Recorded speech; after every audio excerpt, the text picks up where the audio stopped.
it's okay. It's fancy. So this is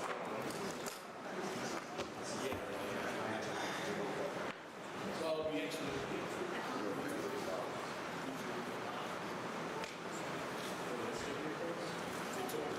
yeah, she needs to understand.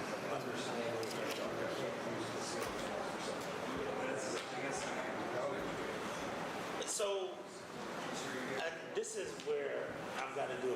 I got her working with me. She gotta do better. Okay, how can Right. fix that? And that's what I'm working with her. That's what I got her doing the process. Like an hours to do something like that. It could be passing out your safety. Like what you publicly done. You see what I mean? So. How do we get to yes rather than no? Yes, and that's where I'm trying to like help her figure it out. Because the difference is, and what people don't get respect for, is that John's the man on proposals himself. John may have gotten out 50 proposals in 43. She's gotten out like 100. Right. Because she doesn't sit there and write on herself. Like, she just needs to have a whole structure. So when is the appointing performance? October the 3rd. Okay. October the 3rd. You have a quorum. Also, these mics are live. They're on. They're all on. Always on at all You times. can't shut them off. Yeah, this one. So you have to be mindful. Does it flip now? These stay on. These are called boom mics. So in order, because our channel 20 system is down, this is the only way that they can pick up the sound. But what she's saying is that they always a hot mic. They're not picking this up at all? No, but that helps because it's louder. So you just use your regular mics. Don't use, yeah. These will work a little bit. So we gotta watch out what we're saying. Yes. So I can't be That's what I'm trying to say. can't be cussing you guys out. Pretty much, that's the case. All right, we ready? It does? Why is it ready? pointed at me? Because we have a bunch of sponsors. Good afternoon. Today is Monday, September 29th, 2025. This Committee of Finance, Diversity, Equity, and Inclusion is called to order. Madam Clerk, please call the roll. Griffin, Here. McCormick, Bishop, here. Catwell, Kirsten, Casey, Present. Valencia, Present. Santana, Spencer. Mr. Chairman, you have a quorum. Madam Clerk, please mark down Councilman McCormick, Councilwoman Santana, and Councilman Conwell as excused absences. Duly noted. Thank you. All right, first up, we'll bring up public safety. Public safety is public safety here. This is ordinance number 950-2025 by Council Members Polisic and Griffin by departmental request. An emergency ordinance authorizing the Director of Public Safety. Is he here? I'll wait till you get him. I'll go to the next one. Okay. All right. Finance, is finance here? Come on, finance. This is ordinance number 1166-2025 by Councilmember Griffin by departmental request as amended, an emergency ordinance authorizing the Director of Finance to enter into an amendment to lease agreement with agreement number 2017-20-023 with Mid-City Ltd. for the lease of office space for the Cleveland Police Commission located at 3631 Perkins Avenue for one additional year. Director? Yeah, through the chair of the committee members, I'm going to turn it over to the acting chair for the Cleveland Police Commission to talk about this extension, one-year extension. Good morning, council members and committee. Alex Nordy, interim executive director with the Cleveland Community Police Commission. This ordinance under consideration is pretty straightforward. It's to authorize the city to enter into a additional one-year term at 3631 Perkins Avenue. There's some legislative history with regard to this lease. It started in 2017, went through a couple pieces of legislative approval to extend the term, and we are here again because the term currently ends, I believe it's October 25th. of this year, so we're seeking 1 year approval with the hope to begin exploring additional spaces during that year. Thank you. Mr. Gentile? To the chair, I think there may need to be an amendment to this, because it says Cleveland Police Commission. I think it needs to be Community Police Commission.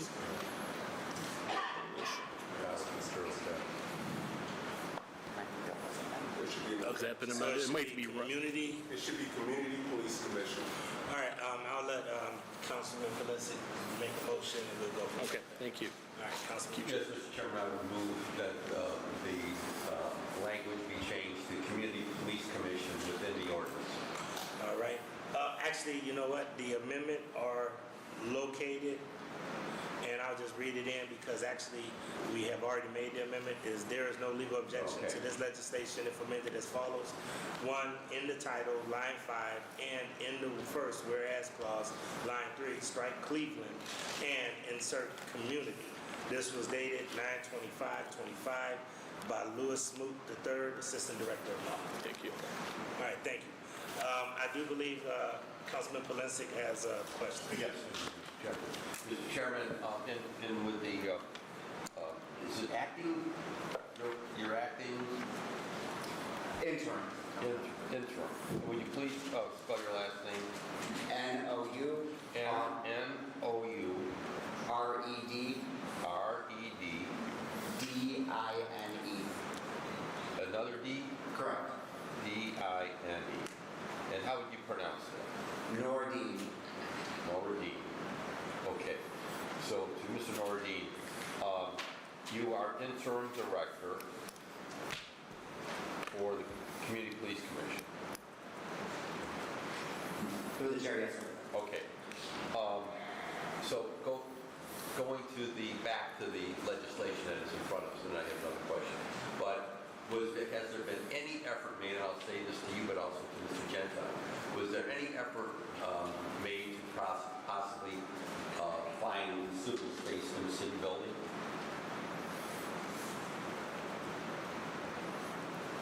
Through the chair to the councilman, I think we're always looking to try to relocate, and I know there's been a space study. Right. So right now, they need 1 more year where they're at, but hopefully, and soon we'll start bringing back some of these people that were releasing spaces back to City Hall with that new space study. Okay. Because you know this has been raised in the past. Not only with this, but with other entities that are leasing space, and yet, we have city buildings, city facilities. So let's figure out how we can accomplish this relocation. My next question is to Mr. Nordy. And what I'm not even going to believe, I would ask you to contact my office because I have some questions with regard to.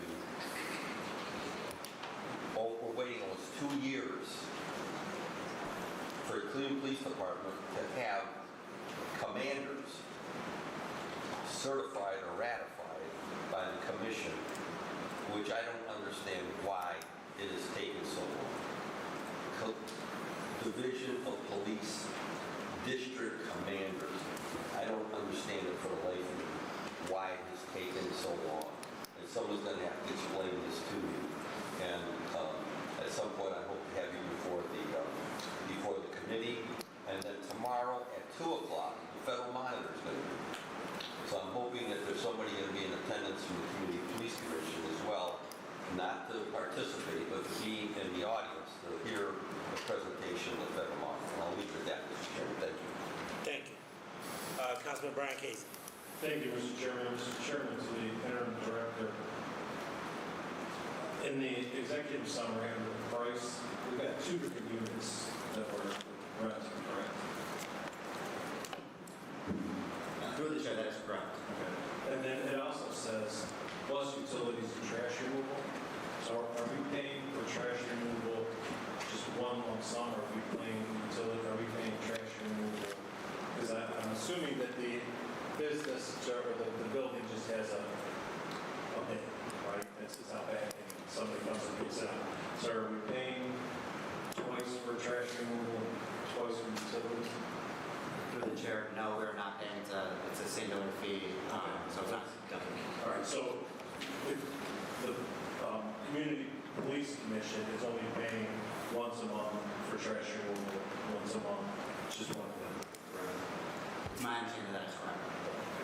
Well, Mr. Chairman, then your record, can you find that out for sure then? And then let us know. Thank you. All right, thank you. Seeing no other questions, ordinance number 1166-2025 as amended stands approved. Please sign off. Next up is city planning. If they could come to the table, this is ordinance number 984-2025 by Councilmembers Harrison and Griffin by departmental request and emergency ordinance to amend section 173.65 of the codified ordinances of Cleveland, Ohio, 1976, as amended by ordinance number 770-2021, passed September 20th, 2021, relating to the City Planning Commission. Director and Assistant Director. To the chair of the committee members, I'm going to turn it over to city planning for this piece.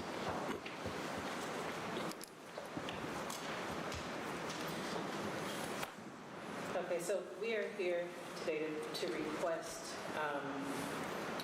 compensation for two alternates to the Planning Commission, which is allowed by charter, but we haven't had any alternates since it's been enacted because we have not determined any compensation for them.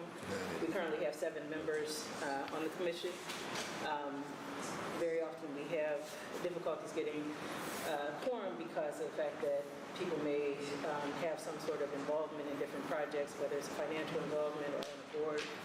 And in order to keep our meetings moving and making sure that we are able to make a determination on those particular cases, we want to make sure that we have an alternate that can step in when a situation like that occurs. What we're requesting is $187 for each official meeting that an alternate attends. In order to determine that rate, what we did was look at what the Board of Building Standards does so that we would be consistent with our other boards and commissions with how they're compensating their alternates. Okay. Couple of things. So I want to make sure I understand this because I do know the need to have an alternate is important. Will these alternates have to show up at every meeting, or will they only be on call when you need them in order to show up at a meeting? They'll be on call. So what if we run into a situation where even the alternates are not available? Wouldn't it be good just to actually do like how we do in, I forget, in the other departments where we just actually have an actual board member and then they're always available whether it's there or not? Just wondering, because out of curiosity. I mean, we could do that. Well, let's stick with the most feasible route now. I just want to make sure Yeah. this is going to solve the issue. Yeah. Because I know that there's issues when you don't have quorum and we have come dangerously close to Right. call people to say, hey, we need somebody to get there. Yeah, I think part of it is just the fact that we're paying $187 per diem per meeting, and so it would probably require more in the budget to accommodate somebody to attend every meeting. But if we're only doing 187, the one thing that I just want to understand is process, so that we could just, make sure we know when you want to call. Is it like a 24-hour period that they have to be available? I mean, those are guidelines you can set up and go from there, but I just want to make sure that it's a smooth process, okay? Yeah, we do request earlier in the week attendance, who's attending and who's not, so that we have the ability to make those arrangements. And we also, because our meetings are held hybrid, we can also call people and just have them participate, even on, if it's on one case, they can come in and they can participate on that one case to make sure that we have one. Okay. All right, sounds good to me. Councilman Harrison, you have any comments? Yes, Mr. Chair, please support current capacity. Yes. As you mentioned, there was some questions that came up during the meeting after the meeting. The committee feel comfortable with capacity as is. And, as we look down the line, we can have further discussions if we feel like there's some change that need to be made to the police station. Thank you. Councilman Brian Casey. Thank you, Mr. Chairman. Mr. Chairman to Director? Assistant Director. Assistant Director.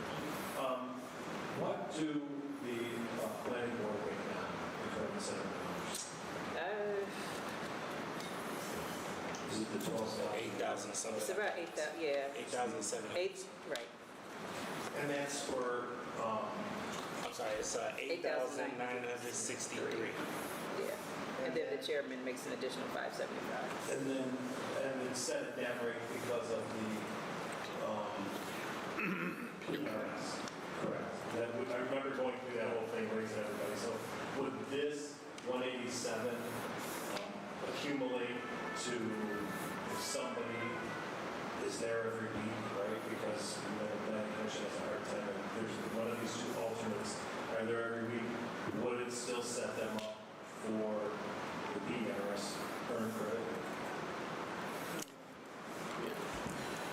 Through the chair of the councilman, we'd have to calculate that. I'm not sure, because that would, you meet every week, or how can you? We meet twice a month, first, That's 24. 24 meetings. No, I don't think 187 would not, through the chair of the council person. Right, so, Mr. Chairman, to the assistant director, the question is this $187 for 10 meetings, a lot of money, but are we setting ourselves up for somebody who may be a permanent alternate, right, and does actually show up to not earn the PERS credit because the compensation isn't enough?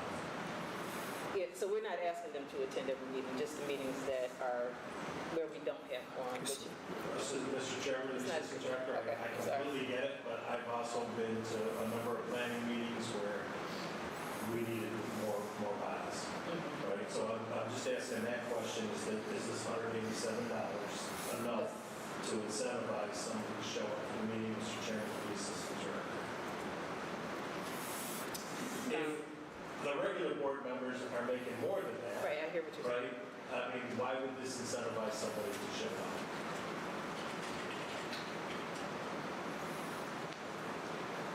Yeah, I honestly, I'm not, we haven't, because we've never done this before, I cannot tell you whether All right. whether people, it would discourage people from coming. I don't think that it would. I think the one thing that we talked about when we interviewed people for the position is you have some people who would like to be on permanent. And as we have people fall off, those are people that we would recommend to be on the committee. Now, of course, it is appointed by the mayor, so that would be his decision. But it I think, sets them up to become a permanent member. So I think that that's also something that attracts people to be an alternate. All right, so Mr. Chairman, to the Assistant Director, that's kind of leads into the second part of my question, is how long is it going to take to find, appointments around here don't come quickly, right? So are we at the point in the year where you guys can just add this into your budget for next year, knowing that we have budget areas coming up next year? Is it going to take you 4 months to find alternates that are going to want to do this by the time they go through the legislative process of being appointed? Do they have to go through the legislative process of being appointed and get them seated? Are we just better off just saying, hey, expand the budget next year as opposed to doing this year? So we already have 2 people who are interested in being alternates. When we interviewed for the regular position, we talked to them about the potential of being alternates, and they were interested in doing that. So we do have people lined up already. All right, Mr. Chairman, the Assistant Director, is the mayor good with these 2 as well? I mean, they're mayoral appointments. So those, right? because we haven't gone through this process yet, we have not submitted those names to them yet. So let's go back to the original question, are we at a time where we can just wait until your budget for next year, or do you think you can get these people seated in time to help us out this year? I think we're looking to try to seat them this fall, so I think that we could. Okay. All right. All right, thank you, Mr. Chairman. All right, thank you. And if, just for clarity, you basically got this model from the Board of Building Standards. So this is Yes. pretty much the model that they use now. Yes. Okay. And has that model been effective in making sure that they have quorum compared to city planning, where there's the times when quorum is not necessarily? Yeah, they have, it has helped them definitely have quorum. Okay, all right. Just want to make sure. Councilman Casey. One other question, Mr. Chairman, the Assistant Director. This money's coming out of the planning's budget, and it's already there, you're not looking for additional dollars, this is already Right. money that you guys have to cover this. That's correct. That's right. All right, thank you, Mr. Chairman. Thank you, appreciate it. Seeing no other questions, ordinance number 984-2025 stands approved. Please sign on. Next up is safety.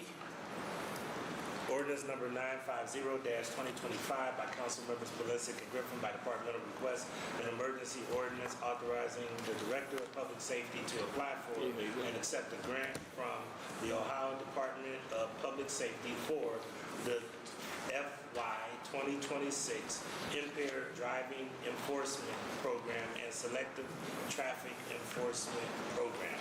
Director. Yes, sir. Good afternoon, all. David with me to my right, Sergeant Shaker from the Traffic Enforcement Bureau, as well as Del Hartson, our grants administrator. This legislation, as stated before, which is,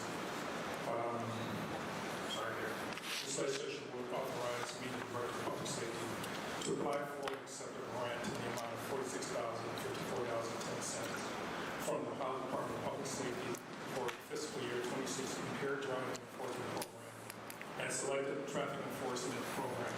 This grant does not have a cash match requirement. The purpose of the grant, goal of the Impaired Driving Enforcement Program and Strategic Traffic Enforcement Grant is to provide funding for OVI related and speed traffic enforcement. The city will receive reimbursement overtime while conducting targeted enforcement. Term of the grant, grant amount is again $46,054.10 for a period of from October of this year through September next year, September 30th, 2026 to be exact. And again, no match to the fund. And this is the expenses to be reimbursed for personnel, $40,864.78, and that's for patrol officer overtime and fringe benefits, education, which is $3,500 for posters, flyers, and other material, and transportation fuel, $1,689.32 for a total mentioned before, $46,054.10. And again, there's no local match, and we received this grant annually since 2008. Any questions? Thank you, Councilman Michael Pelisic. Yes, Mr. Chairman, we heard the committee, we discussed it, we approved it unanimously. All right. Are there any other questions regarding ordinance number 950-2025? Pretty routine grant. Seeing no other questions, ordinance number 950-2025 stands approved, please. Thank you. Director, very intriguing conversation that you and I had, and I planted the seed, and to be honest with you, I think everybody unanimously wants to try to unanimously pretty much want to figure out how we can move forward. So let's follow up with that conversation. Councilman Mike Pelisic could set up the conversation. Okay? Thank you. Thank you.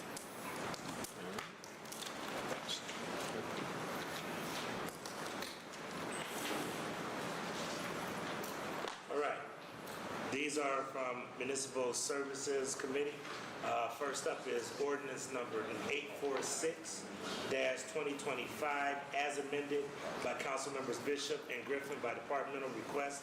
I will tell everyone, are the amendments on the tablets? Yes. So the amendments are on the tablets, therefore I do not have to read all of the amendments. The amendments are on the tablets. Councilman Bishop, Chairman Bishop, please make sure you look at the amendments to make sure they are the ones that your committee wanted to have. Yes, please proceed, Director and Commissioners. Mr. Chairman, once we get to the point, we do have a few additional amendments to make. There were a few things that were not weren't quite put into the amendments. Okay. They have been written? Yeah, so, well, they came from Brooke, but I can share with you what they are, but I'm not sure if you want me to go through the amendments first or speak to the legislation. Yes, let's do the amendments first, then we'll speak to the legislation. Okay. So, in ordinance 846-2025, in section 9,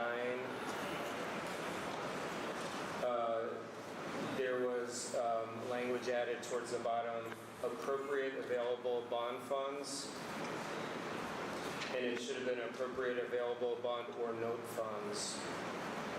Is that this one? Yeah, so see how the first one says or note funds? The second reference should say the same thing. Okay. So it's correct the first time, Okay. but it needs to mirror that the second time. So do you, or Mr. Roberts. Kevin, if you want to see these, I can show you probably better than I can explain to you. Yeah. There's two of them. And there's actually three total. Where it says appropriate available bond or no Oh, there's three. funds. Okay. And you have the same language down here, appropriate available bond or note funds. So, And/or note funds. hey, Mr. Chairman, I can share these with law. What it impacts is ordinance number 847-2025, 846-2025, and 852-2025. It's the same amendment in all three. And if it's helpful, I can give this to you. You'll see where it adds up. Yeah, and Chair, we have somebody make a motion to... So we have a motion to clarify the amendment that has been proffered on the table. Do we, Councilman Bishop? Yes, Chairman, you want me to make a motion Yeah, and then somebody can to amend it? Yes, a moment to make the amendment to add. Okay. Yeah, Mr. Chairman, I'd like to make a motion. All right. And you're going to show them what to add, what exactly it is.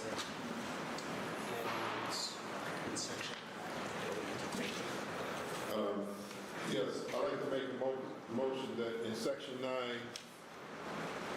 to add, where's it? Section. So is this section 9 or section 12? Section 12. Oh, in section 12 of ordinance number 847, I'm not sure what line it is, but it says, Line 12. appropriate available bond or note funds. All right, Mr. Roberts, you have that? Okay, all right. Do I have a second? Second, who is that? Second, Casey. Do we have any discussion on this amendment? Seeing no discussion, all in favor say aye. Aye. Any opposed? The ayes have it. Okay, that's the First Amendment to 846. Where we at now?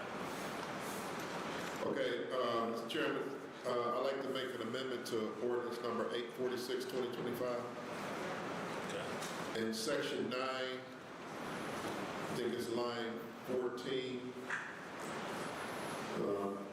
where it says appropriate available bond funds, I'd like to change that to appropriate available bond or note funds.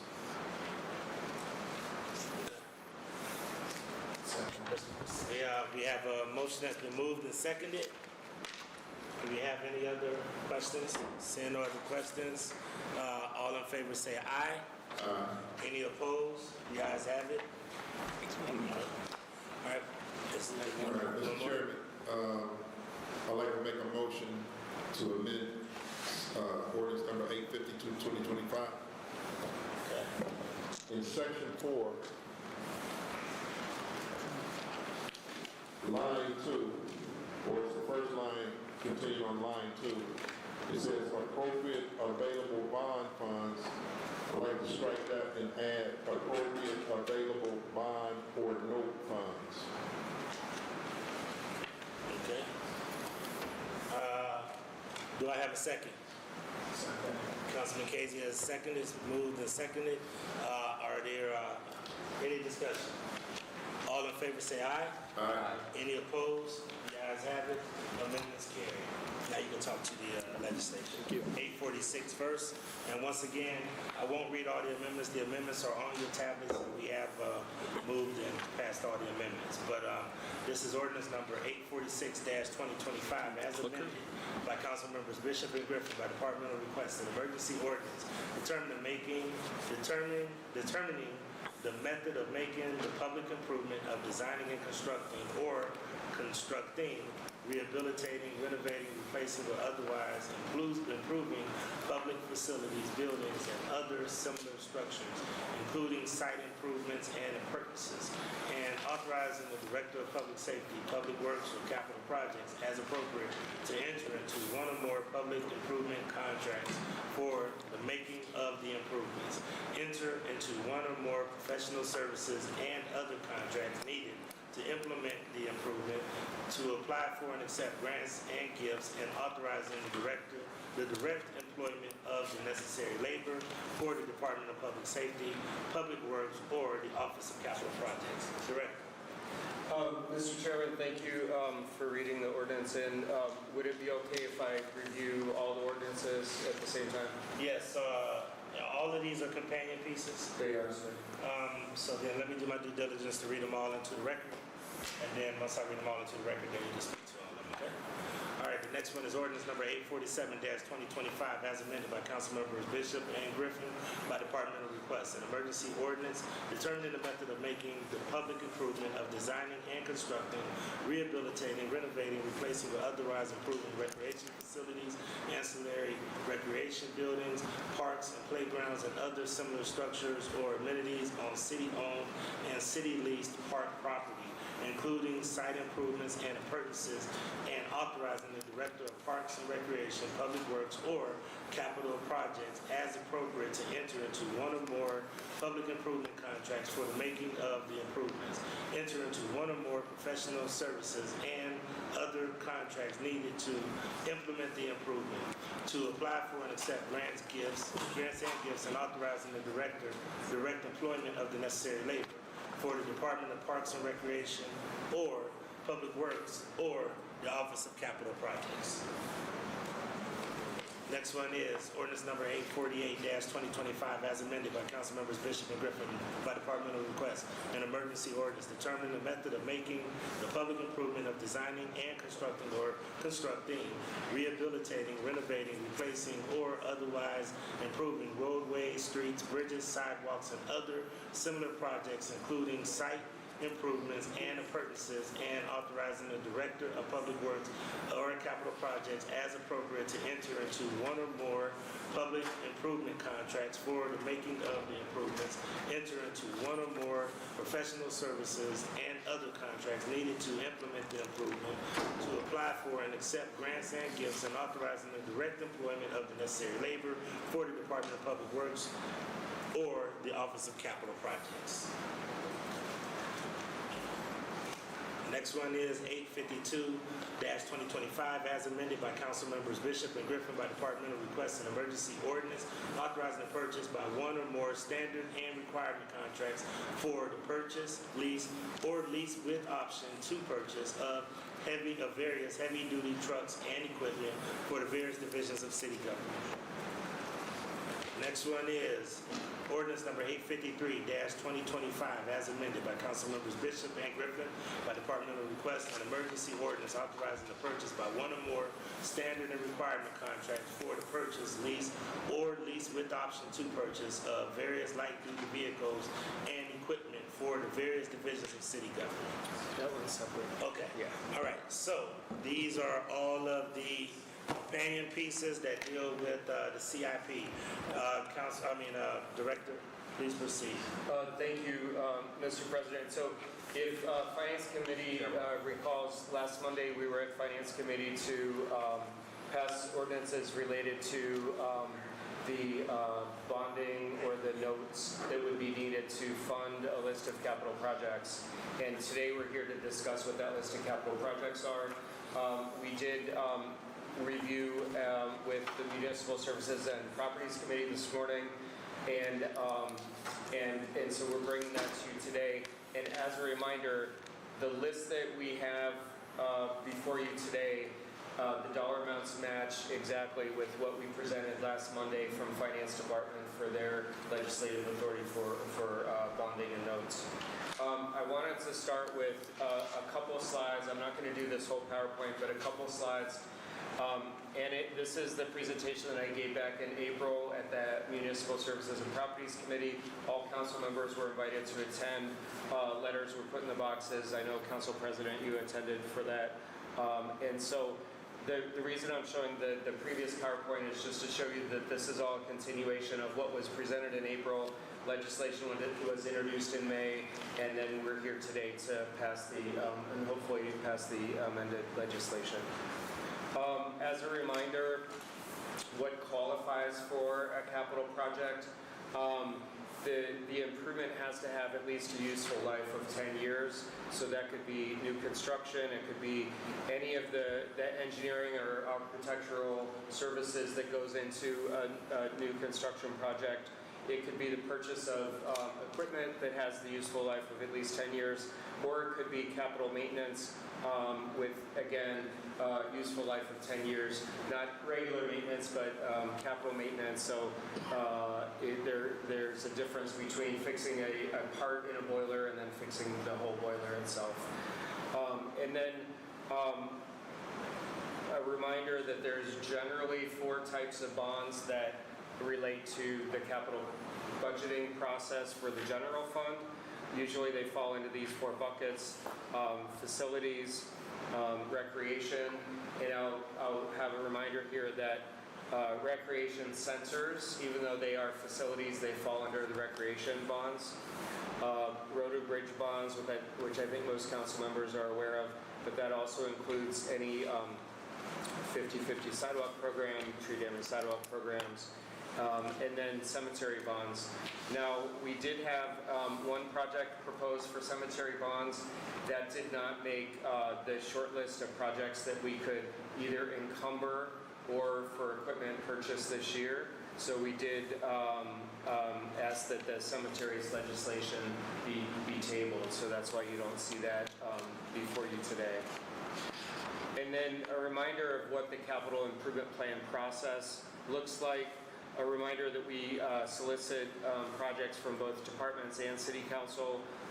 City Council currently has a request from council staff to provide their requests in by the end of this month, by the end of September. We, as capital projects, in the Department of Capital Projects, we look at all those projects and we look to see which projects are ready for action and also meet priorities or needs based upon condition or legal requirement. We then meet several times with the Capital Improvement Committee. It's chaired by Chief Tewin. Various departments are on it, including finance, sustainability, planning, capital projects, and then the Chief of Integrated Development. And then we make recommendations to City Council. Last year it was in April, but what you're going to see is that we'll be back before City Council in January with the slate of projects. And based upon what was presented to Council at last Monday's Finance Committee, the idea going forward is that we will come at the beginning of the year with a list of projects, and then towards the end of the year, a finance department will come to City Council for authorization to finance those projects through bonds or notes. And so we're uncoupling what is typically happening at the same time currently, which is the project list and then the tools and the authorization to finance that list. So the final slide I'm going to show you is just a representation that shows that we do strive to balance where capital improvement investments happen, and whether it's road, bridges, facilities, recreation, or cemeteries, you know, they do hit all the corners of the city.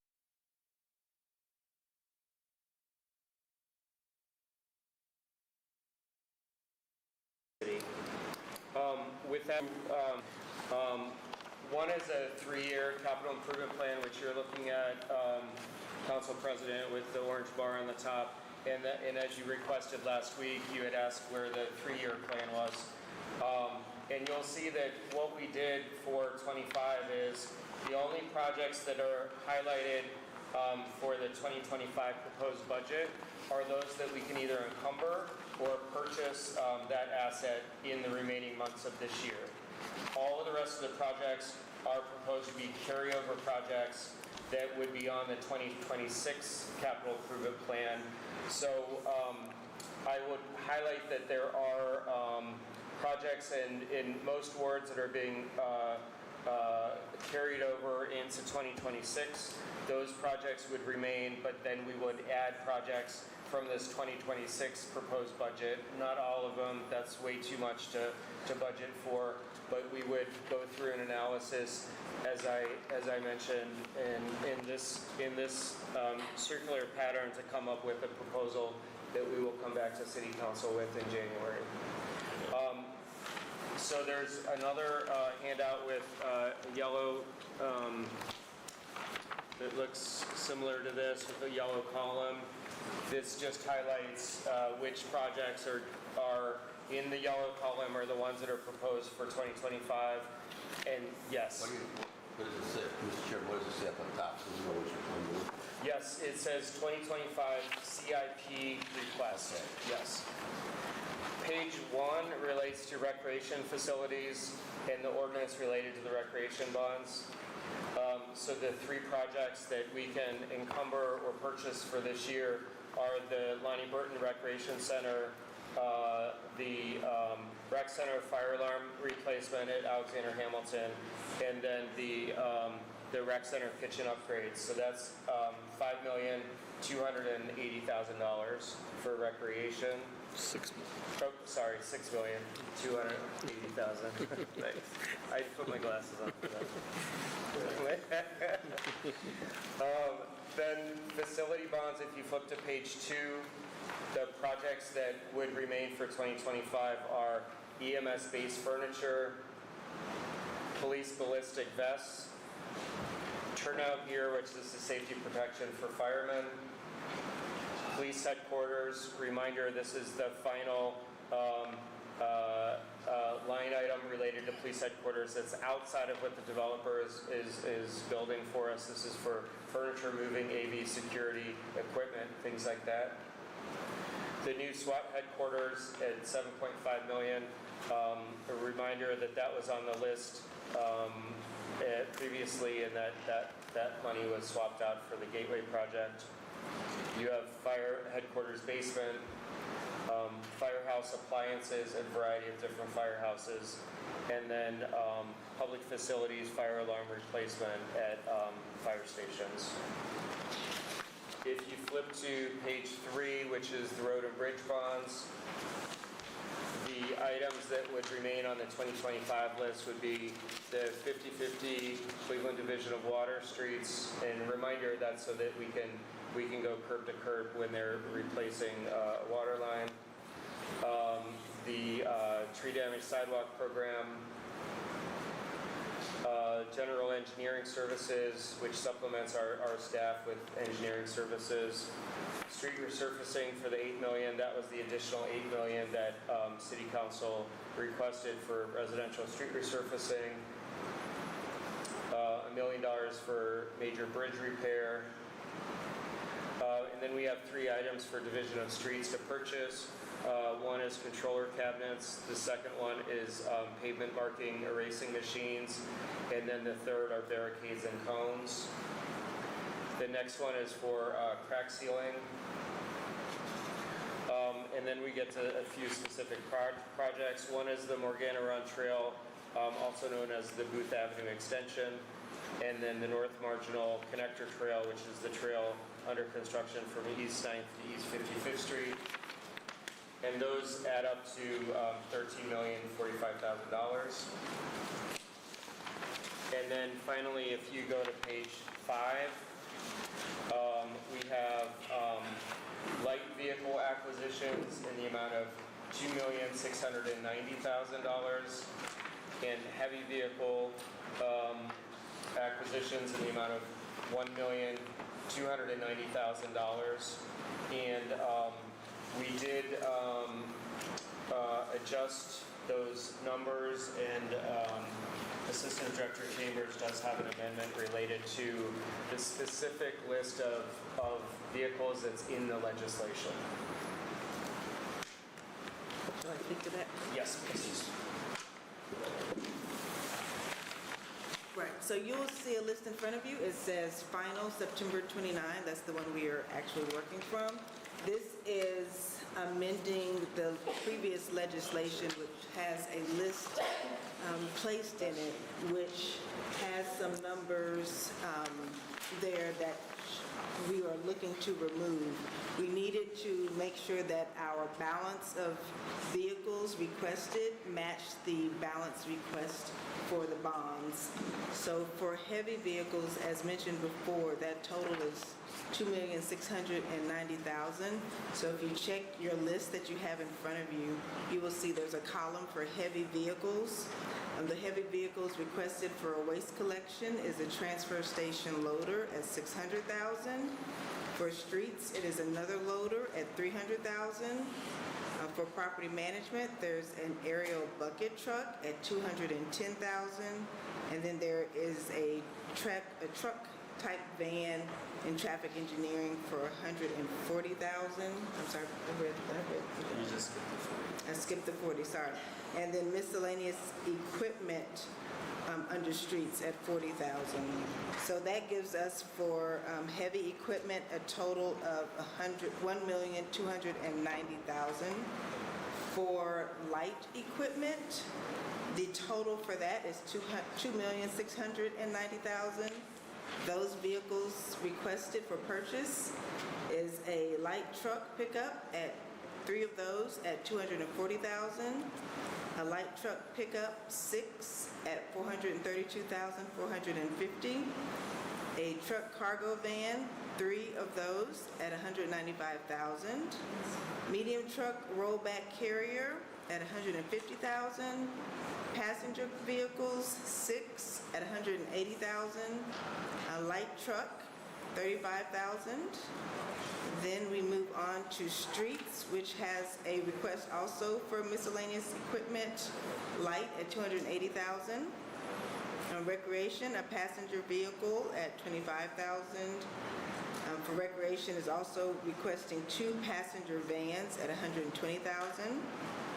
Property management has a request for an SUV light truck at $100,000. Public Works vacant properties has a request for a light pickup at $55,000. $210,000, sorry, for 3. And then there's also a request from Public Works for a cutter, which is an attachment, at $55,000. Moving on to park maintenance, they are requesting 1 SUV at $36,500. Cemeteries has a couple of items, 2 riding mowers at $30,000. Trailer for the riding mowers at 2 of those at $15,050. And then a monument setter, 1 at $50,000. Request from the greenhouse for riding mowers, 2 at $30,000. Urban Forestry is requesting a pickup truck at $70,000. Park maintenance has a request for miscellaneous equipment at $36,000. Following on to police, 2 SUVs marked $160,000. To EMS, they also requested a marked SUV at $80,000. Closing out the list with fire with 2 marked SUVs at $160,000. And their grand total is $2,690,000. So, Mr. Chairman, there is a request to amend both ordinances to take out the list of vehicles in each ordinance and to replace it with the list that Assistant Director Chambers just listed. Our law department's already drafted it, but I believe we need to do it verbally at the table. Sure. So do you have the list? Give it to Councilman Bishop, or who do you give it to? Councilman Bishop has it? They've been distributed. Okay, we have it. Therefore, Councilman Bishop, if you want to offer that amendment to replace that file? Mr. Chairman, I want to make an amendment to submit this document for the list of vehicles in the ordinance for ordinance number, which ordinance is it? So, Mr. Chairman, it would be for 2 ordinances. It would be for 852-2025, which is for heavy, and 853-2025, which is for light vehicles. Both are on that spreadsheet. Right, Mr. Chairman, so I would like to offer this this document right here to submit this for a list of vehicles for ordinance number 852 and ordinance number 853. All right, we have an amendment. Do I have a second? Second. Councilman Michael Polinsky has seconded. Is there any discussion? Seeing no discussion, all in favor say aye. Aye. Any opposed? The ayes have it. The amendment carries. Please proceed. Mr. Chairman, so those were my comments in my presentation, and I'm sure council has questions, and happy to answer any questions. Okay, before I go to Councilman Bishop, I do want to make sure I remind everybody that we are deliberating 846, 847, 848, 852, and 853, 2025, all read in the record. All of them are companion pieces. So we're discussing all of these if you have any discussion around any of those topics. Councilman Bishop, and then I do have Councilman Polinsky and Councilwoman Spencer. Yes, Mr. President, we fully vetted ordinances 846, 847, 848, 852, and 853 this morning in municipal services, and we recommend them for passage. Thank you. And I want to commend Councilman Bishop and Ms. Saban, who have done an extraordinary amount of work on this to really get us to this point. And I want to thank the administration really being very patient, trying to move this along, because this is a new way of doing business, and we wanted to make sure the council was comfortable as we move forward. So thank you so much. Councilman Polinsky. Thank you. Councilwoman Spencer. Thank you, Mr. Chairman, my colleagues, and to the director and to the members of the administration at the table. I'm going to start with the 2025 CIP request. The citywide park security camera program. Can you provide to us what parks and or playgrounds those cameras will be going up into? Through the chairman and the councilman, I can provide you with a list of where the money has been spent so far. This carryover has not been identified. The parks for this would be carried over into 2026. So I don't have a list of parks for that. I'll make that request Okay. To receive that. Because it was my understanding on the cameras over the, I don't know how many years, that most of the rec centers have received the security cameras already. Correct. And what about, so you're telling me there's still parks that have received? So Mr. Chairman, through the chairman and the councilman, we created this program in the capital improvement plan because parks did not have a source of funding for cameras. Okay. So we're doing a couple things currently. One is that when we have a full park reconstruction, we should make room in the budget for parks, for cameras in that park. But there's a lot of parks out there that just aren't having, don't have a project coming up for full park reconstruction. We need some money for cameras. And this is, we heard you last week that we need more money in this category, but this is an attempt to start making efforts towards having more cameras in parks. Yeah. No, I'm a firm believer in the camera, believe me when I tell you, because I funded them to go up. But again, my position is that that's not something that the council, individual members of council should not have to fund. That should be a capital fund. So then going to the 50/50 sidewalk program on page, what's this one? Page number Number 3. Yeah, number 3. So the 50/50 CWD, that's where they put in the water lines, correct? Yes. Okay. Then the 50/50 sidewalk program, you've got to explain that, you got to carry over 250. We talked about it briefly in the caucus, because you ran out of money this year. Yes. So what are the prospects of having sufficient funds to have a meaningful 50/50 program? So, Mr. Chairman, because through the chairman and the councilman, so the reason that 250 is in the carryover is because it's too late in the season to accept new money from residents, right? understand that. And so this money, plus additional money for next year, will be budgeted for the 50/50 program with an understanding of the number of residents who are now applying for the program. We've had stumbles over the last couple of years. Now the program's working. Now we know that we need to fund it with additional money. Okay, then the tree damage sidewalks, that's taking place right now, correct? Correct. So the tree damage sidewalk program through the chairman and the councilman is still the year after the roads are resurfaced. Yeah. Yep, and the sidewalk leveling happens the year that the roads are actually. And so where are we from the standpoint of getting caught up? So we have entered into contract for what we call the tree damage sidewalk recovery program. Right. You'll recall, council gave us some additional money. We budgeted for it last year. Yes. It's an almost $8 million project. There's 2 wards underway now, and the rest of the wards will be finished next year. So the tree damage sidewalk recovery program will finish at the end of next year, and that'll catch us up. Okay, and going to the vehicle, light and heavy vehicle acquisition. My question is this to you and to whoever can answer, because there's really no one here, especially for vehicle maintenance. Why are we buying light pickup trucks? I have an F-150, and for what I use it for, it's sufficient. I don't understand why we buy for city divisions and departments where we're picking up stuff, we're throwing stuff in there, we're hauling stuff.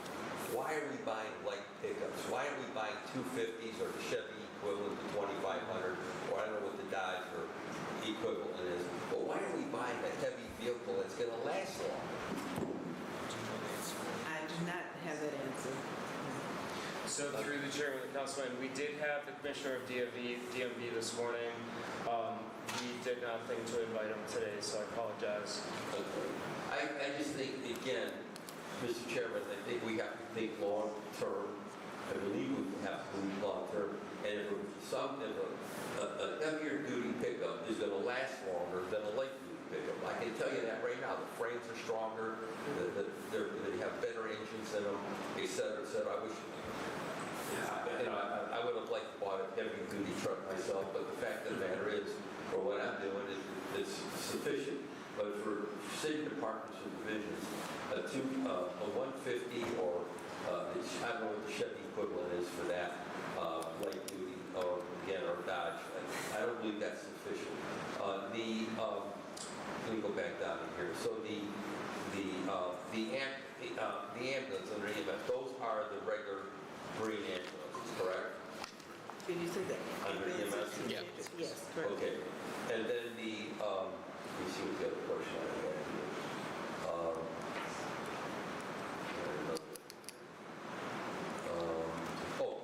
Are these in coordination with the state purchases? Are we purchasing vehicles through the state? To the chair, to the councilman, I'm not exactly sure their purchase process, if they purchase through the state. Okay. I'd like some clarification if this is in that program, I forget what it's called, where we go through the state requirement contract process. So we're supposed to get a better deal than if we went out on our own. I just want some clarification. Yeah. Through the chair to the councilman, we take a look at the state term pricing. Yes. About state term. 99% of the time it is cheaper than we can get by ourselves, so we do utilize that 99% of the time when we're buying vehicles.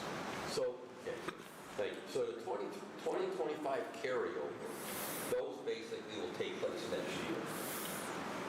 Through the chairman and councilman, yes. So those items would take place next year in addition to additional projects that entire list would come to council in January as a 2026 capital improvement plan list. Okay. And then so, Mr. Chairman, as we talked briefly in the caucus today, and I just want to drive it home again. The cameras, you got to come up with a system-wide program. Allocate, I don't know, 5 cameras per ward or 6 cameras, something or other, where members do not have to take out of the scarce dollars they have to do other projects. This should be a citywide program. Just like the 50/50 sidewalk program should be a citywide program. And the other thing I want to touch on is on I don't know what page it's in the 2025, 2027 CIP project list. I'm going to raise it again, as I've raised it every year to ad nauseum here, the red brick program. We need a red brick street program, Mr. Chairman, to the director. We had one.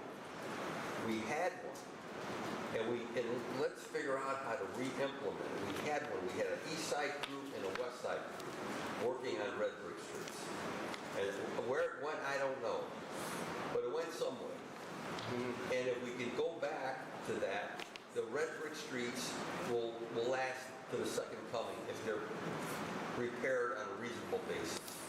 And it's beyond me why people here at City Hall don't understand that. So I'm gonna rest my case there, Mr. Chairman. I'm thankful for the work that the chairman of the committee has done, Mr. Councilman Bishop, and members of the committee. But I want to stress to the administration, and I'm saying this from my perspective as a senior member, we're being asked more than ever before to fund stuff. The individual members of council are being asked more than ever before to take. We have to decide: do we put stuff in neighborhood projects or initiatives, or do we have to fund these other capital items, which again, in my opinion, should be funded by the city? We all have demands placed upon us for playgrounds, for parks, residential road resurfacing. We're all trying to address these issues as best as we can, and we all know what kind of terrible winter we had last year, what it did to our streets. So at the end of the day, all I'm just saying is that council has really, and I applaud all my colleagues, they've stepped up to the plate as best as they can. But I'm telling you, it's becoming more and more difficult because of the demands being placed on this. Council members, I have right now, I would estimate 24 streets that want speed tables. At least 24. That should be the responsibility of the department to fund speed tables across the city. The safety and security cameras should be the responsibility of the city to fund cameras across the city. That's where I'm trying to drive this message home. And Mr. Chairman, going to the budget round, that's going to be my thing, man. I'm driving it home. We are being asked more than ever before to fund projects that I don't believe we should have to fund. It should be the responsibility of the administration. Thank you, Mr. Chairman. I totally agree, and that's something that we will be talking about during the budget hearing, because speed tables are the same way. I know that you have $1 million set up in the budget for speed tables, but the question is, how is that going to be deployed? That's something else we need to look at as well. Okay? Yeah. All right, I have Councilwoman Jenny Spencer. Thank you, Mr. Chair. I agree with you. There's been a lot of work leading up to this discussion today. I understand there was a lot of discussion this morning as well, so I will be brief. I want to make sure, and Councilman Micro for this piece, to reconfirm the following. Through the chair's instruction. So anything that is 2025 carryover is guaranteed to be in the 2026 capital improvement plan. Through the chair and the councilwoman, from our perspective, the administration's perspective, yes, but it has to go through council for approval. So we will come to council in January for a list of approved, a proposal for them to approve a slate of projects. So from our perspective, each of these items will be on that list. I cannot guarantee what a future council will agree or choose to change. And then through the chair, however, the new process is meant to be faster, right? So at this point, we're passing this piece, it's almost October.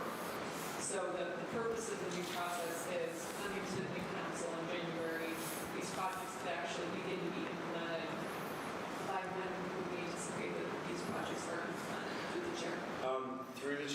Councilman.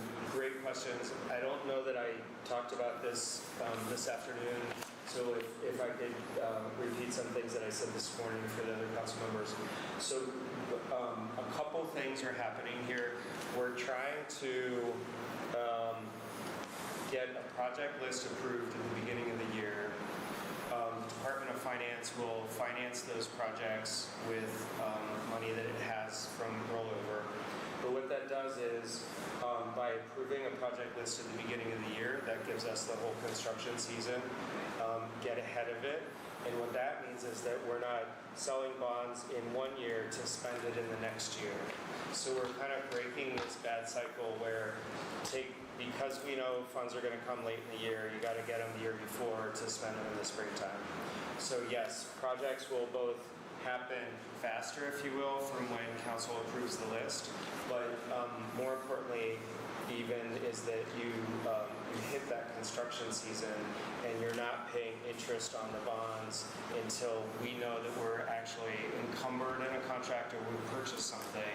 So if council approves a project that by the time, say, Halloween, it's time to sell the bonds, if that project isn't ready to go, it's an approved project, but it's not on the funding list.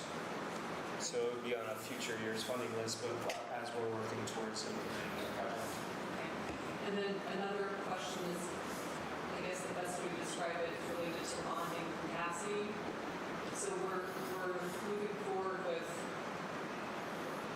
about half, right? Yes. About half of what was anticipated. What happens to all that excess bonding capacity? Does that get rolled into next year, or do we just get fewer projects overall? Chair. Yeah, through the chair of the council person.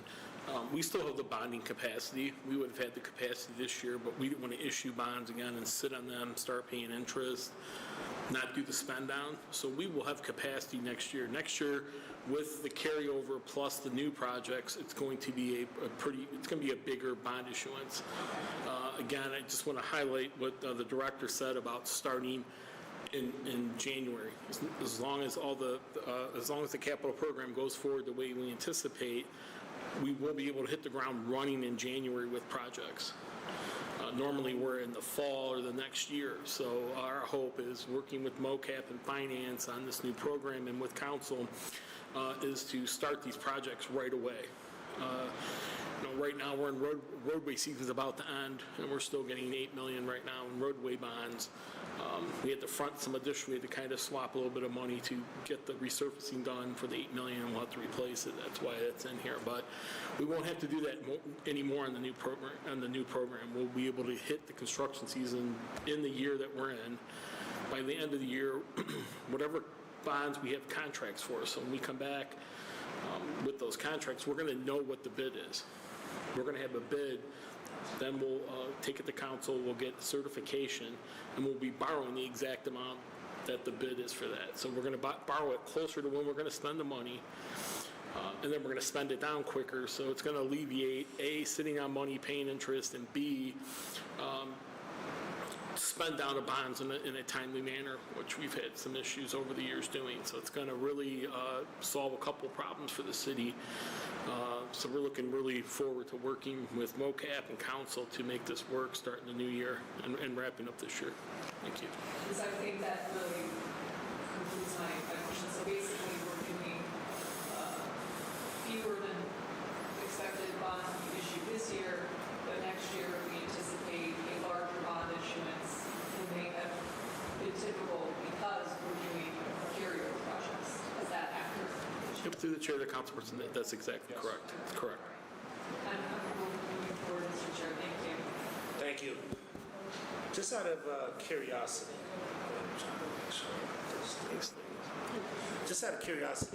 why are we only doing Buckeye one way from the Buckeye Road, Shaker Boulevard going eastbound and the westbound is not being done? Mr. Chairman, if that's in here, it is both directions on Shaker Boulevard, so my apologies if it says just one direction on here. Councilman Gray asked the same question this morning, but I didn't realize it was because it may have been written incorrectly. Okay. Yeah, but it's both eastbound and westbound. Where's that at? And it's from all the way from the city limit to about that. Okay. Yep. All right. Any other questions regarding these capital improvements? All right. Seeing no other questions, ordinance number 853, 852, 853. I'm sorry. Hold on. Did the director want to? He has something to say? Well, no, but as amended, just as. Oh yeah, I got definitely as amended. Yeah. All right, ordinance number 846-2025 as amended.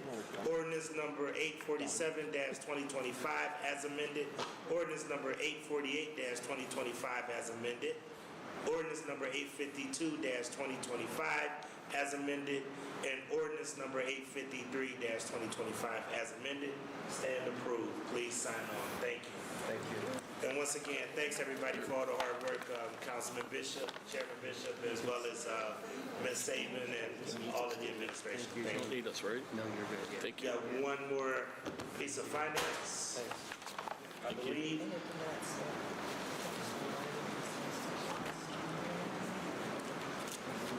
One second, everybody.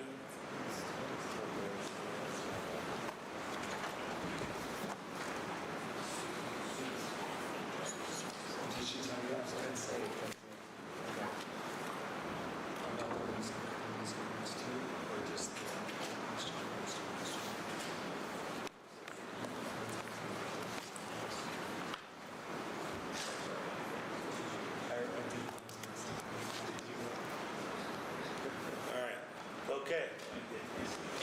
All right, the last piece of legislation is ordinance number 1078-2025 as amended by council members Valencia, Bishop, and Griffin by departmental request, an emergency ordinance to amend the title and sections 1 and 11 of ordinance number 671-2025 passed June 2nd, 2025 relating to giving consent to the County of Cuyahoga for the resurfacing of Neff Road and to supplement the ordinance by adding new section A relating to pedestrian facilities.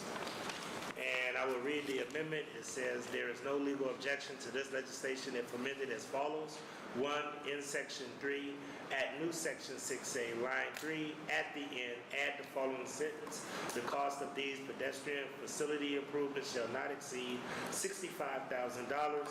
The date of this is 9/29/25, signed by Sierra Lipscomb, Assistant Director of Law. Director? Mr. Chairman, so this amendment is at the request of Cuyahoga County related to the repaving of Neff Road. This is part of the county's 50/50 program, and the city intends to include in this work the sidewalk and railing underneath railroad tracks, which we've heard from council and residents really need improvements, and the county wanted to make sure that it was clear that the city is responsible for those additional costs and that those would be outside of the 50/50's cost sharing. So this amendment simply makes that clear that upgrading and construction of pedestrian facilities by the city is at the city's cost. Okay, thank you. Councilman Kevin Bishop? Yes, Mr. Chairman, we vetted this in municipal service this morning and fully recommended for passage. Thank you. Councilman Michael Polisic, I believe this is the area you represent.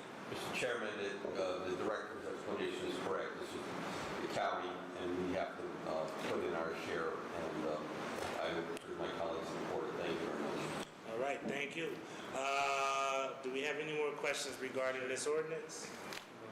Yes. Councilman Anthony Hairston? Thank you, Mr. Chair. As we discussed this morning, Mr. Service, I'm glad to see that this is moving. I know we've been speaking about this and worked with this for quite some time. And, through my conversation with Mr. Tomsky here in the office and folks at the county, just about the condition of the bridge itself and underneath the right-of-ways, the sidewalks and the rails and all. There's a big piece of concrete that's sitting right at the edge now. You come off Sharp and St. Clair before you hit them down.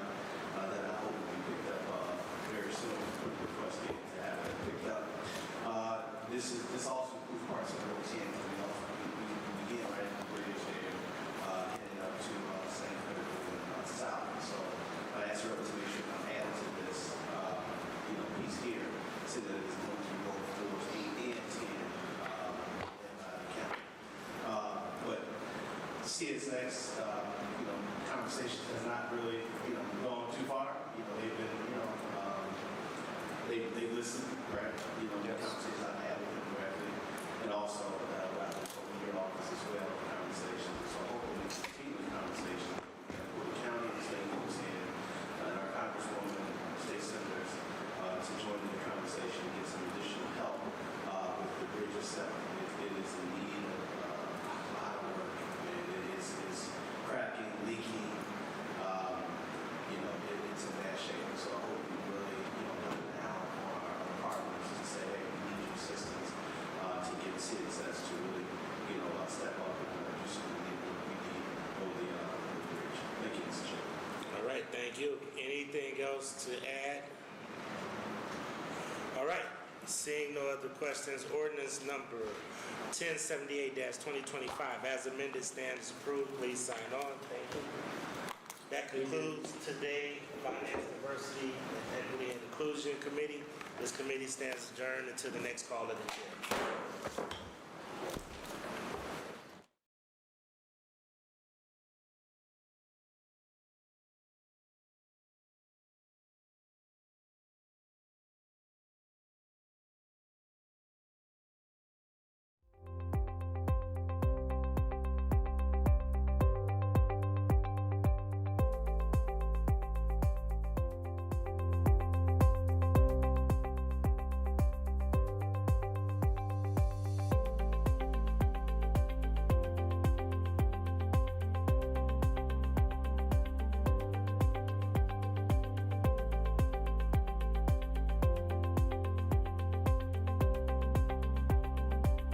But also just want to say your leadership is going to be very much missed because you know where to go to get answers and questions, figuring out how to deal with different things in the neighborhoods, how to deal with the issues downtown, how to deal with the issues